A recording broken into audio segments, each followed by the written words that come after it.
नरेन कुमार ने लिखा है, प्रणाम गुरुदेव। मैं क्यों इतना विचलित होता हूँ उस वस्तु के टूटने पर जिस पर हमने पैसे खर्च किए हों, जानते हुए कि अटैचमेंट है हमारा, बस नहीं चलता और काफ़ी समय खराब हो जाता है इस बेवजह की अशांति के कारण। कोई बात नहीं नरेन, थोड़ा बहुत विचलित होना मानवीय है, उसमें कोई समस्या नहीं है। वस्तु लाते हो, उसमें धन लगाते हो, उससे थोड़ा लगाव बन जाता है, वो टूटती है तो थोड़ा अफसोस होता है, लेकिन आवश्यकता से ज़्यादा विचलित होने की ज़रूरत नहीं है।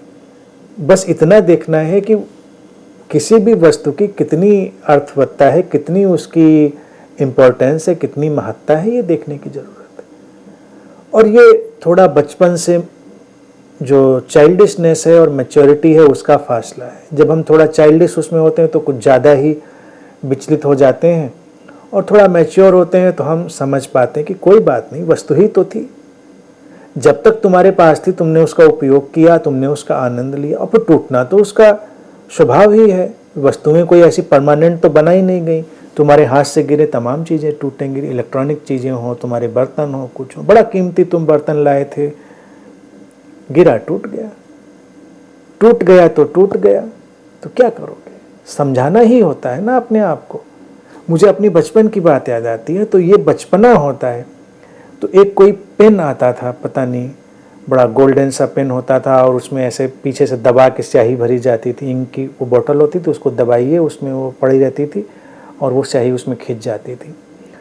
हमारे इलाके में वो ब्रांड बहुत रेयर मिलता था, तो हमको मिला, बहुत खुशी थी, बड़ा कि अच्छा ये पेन मिला, उससे लिखेंगे, बड़ा लिखते थे। एक दिन बेड पे वो पड़ा था, कुछ उठाने के लिए गए, उस पर पैर पड़ा और कट से टूट गया, बीच से टूटा।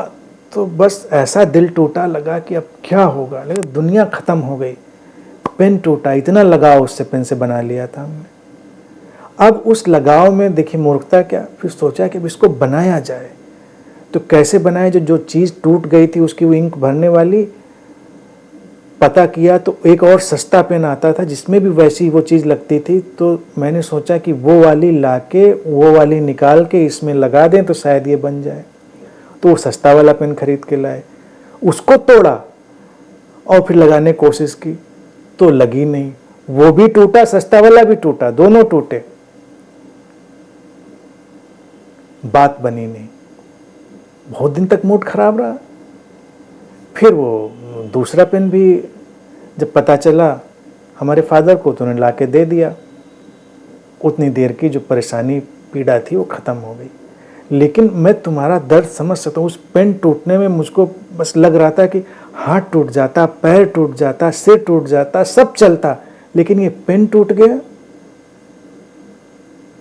तो कितना अटैचमेंट हम पाल लेंगे इस पर निर्भर करता है। देखिए आजकल के टाइम में वो जोक भी तो चलता है ना। अभी मैंने कहीं पढ़ा था कि नया लॉन्च आईफोन लेकर कोई व्यक्ति निकला और अचानक पैर फिसला, गिरा धड़ाम से, चटाक की आवाज़ आई।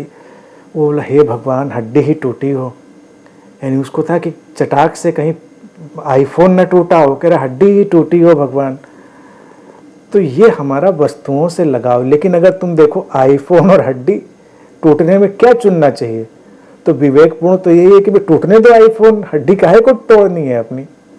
जिंदगी ज़्यादा कीमती है, ये शरीर, ये जीवन ज़्यादा कीमती है। तो ये तो थोड़ा मैच्योरिटी से समझ में आएगा, तो होता है, चलता है। विचलित हो तो कोई बात नहीं, विचलित रहो कुछ दिन, विचलित होने का आनंद लो और फिर अपने को समझाओ। देखो कि ये कितनी मूर्खता की चीज़ है कि चीज़ों में हम इतना दिल तोड़ रहे हैं। सब समझ में आ जाएगा। देखिए बच्चों के एग्ज़ाम में नंबर कम आए, आत्महत्या, किसी का कुछ हो जाए, आत्महत्या। अरे ऐसे ऐसे लोग आत्महत्या कर लेते हैं। कई बार मैं समझ नहीं पाता कि भाई इससे ज़्यादा तो पैसा तुम्हारे पास ऑलरेडी था जिसको लेके तुमने आत्महत्या कर ली। अभी कुछ दिन पहले तुमने सुना होगा एक बिजनेस टाइकून, उसकी बहुत सारी चेन्स थी किसी ड्रिंक की, तो उस नदी में कूद के आत्महत्या कर ली। उस पर कुछ लोन था। मैं सोचने लगा अगर ये अपना सारा एसेट बेच के भी अपना लोन चुका देता तो लोन तो तब भी चुक जाता। हाँ, एसेट आपके चले जाते, आपके पास बहुत मैंसन के बजाय बहुत बड़े बड़े घरों को छोटा घर हो जाता, जिंदा तो होते। ज़िंदगी तो सबसे बड़ी चीज़ है ना, उससे ज़्यादा खुशी और किस चीज़ में मिली, लेकिन नहीं, कूद गए नदी में, तो क्या मिला।